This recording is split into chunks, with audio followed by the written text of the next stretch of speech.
আমাদের কাছে একটা প্রশ্ন করা হয়েছে, সাহারি না খেয়ে রোজা রাখা যাবে কি না, এবং সাহারি খেতে না পারলে কি রোজা হবে, না খেয়ে কি রোজা হবে? গুরুত্বপূর্ণ একটি প্রশ্ন। মনে রাখতে হবে, এই সাহারি এটাকে আরবিতে বলা হয় সুহুর, সাহুর বা সাহারা, সাহার আরবিতে এটা বলা হয়। এটা উর্দু ভাষায় এটাকে সেহেরি বলে।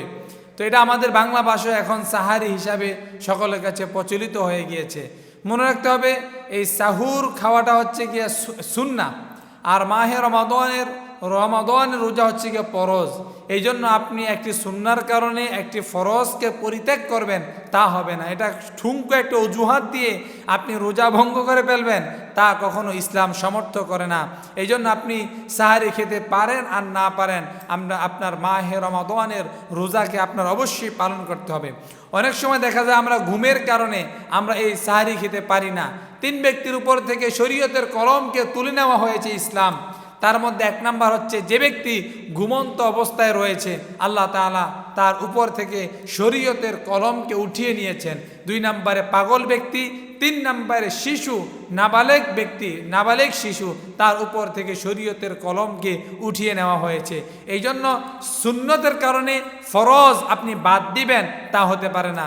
রাসূলুল্লাহ সাল্লাল্লাহু আলাইহি সাল্লাম বলেছেন, আস-সাহুরু বারাকাত, সাহারিটা হচ্ছে তোমাদের জন্য বরকত, এটা বরকতের জন্য খাওয়া।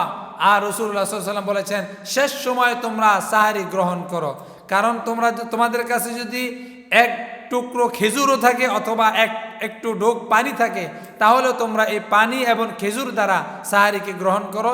এর মধ্যে দিনের যত ক্লান্তি রয়েছে এই সমস্ত ক্লান্তি আল্লাহ তাআলা দূর করে দিবে, এর মধ্যে বরকত রয়েছে। আজকে আমরা দেখা যায় সাহারির সময় এমন পেট ভরে খাই এবং দিনের মধ্যে আমরা অশান্তিতে আমরা ভুগতে থাকি, গ্যাস্ট্রিক হয় এবং আমাদের খাদ্য দিন দিন উপর দিকে ঢেকু তুলতে থাকে। এই জন্য মনে রাখতে হবে, সাহারি আমরা খাবো সীমিত পরিমাণ, এবং আমরা বেশি বেশি সাহারি খাবো না। যত কম সাহারি খাওয়া যায়, শেষ সময় আমরা বরকতের জন্য আমরা সাহারি খাবো। কারণ রাসূলুল্লাহ সাল্লাল্লাহু আলাইহি সাল্লাম এটা আদেশ দিয়েছেন, কুল্লু উম্মতি ইয়াদখুলুনাল জান্নাহ ইল্লা মান আবা। ইলা মান আবা ইয়া রাসূলুল্লাহ, ক্বালা মান আতাআনি দাখালাল জান্নাহ ওয়া মান আসানি ফাকাদ আবা। রাসূলুল্লাহ সাল্লাল্লাহু আলাইহি সাল্লাম বলেছেন, আমার প্রত্যেকটি উম্মত জান্নাতি, যে আবা সে জান্নাতে যেতে পারবে না। ইলা মান আবা ইয়া রাসূলুল্লাহ, সাহাবায়ে কেরাম জিজ্ঞেস করলেন, হে রাসূল, আবা কারা? রাসূল বললেন, ক্বালা মান আতাআনি দাখালাল জান্নাহ ওয়া মান আসানি ফাকাদ আবা। যে আমার সুন্নতকে অনুসরণ করলো, আমার জীবন বিধানকে অনুসরণ করলো, তারাই হচ্ছে জান্নাতি, আর যে আমার জীবনকে অনুসরণ করলো না, তারাই হচ্ছে জাহান্নামী। এই জন্য রাসূলের শেখানো ভাষা অনুযায়ী সাহারি হচ্ছে সুন্নত, আর এই সুন্নতটা আমরা আদায় করব একেবারে রাতের শেষাংশে, সুবহে সাদিকের আগেই আমরা এটা গ্রহণ করব।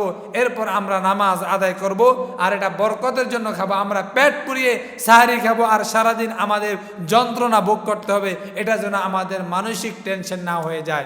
এখন তো দেখা যায় প্রত্যেকটি মাহে রমাদান আসলে আমাদের এক এক রকম ভেন্যু থাকে, যে আজকের সাহারি কি হবে, কত আইটেম দিয়ে আমরা সাহারি খাবো। এটা পরের দিন গিয়ে আরেক ভাইয়ের সাথে আমরা শেয়ার করি, আমরা এত পরিমাণ সাহারি খেয়েছি, এতটা আইটেম আমরা খেয়েছি।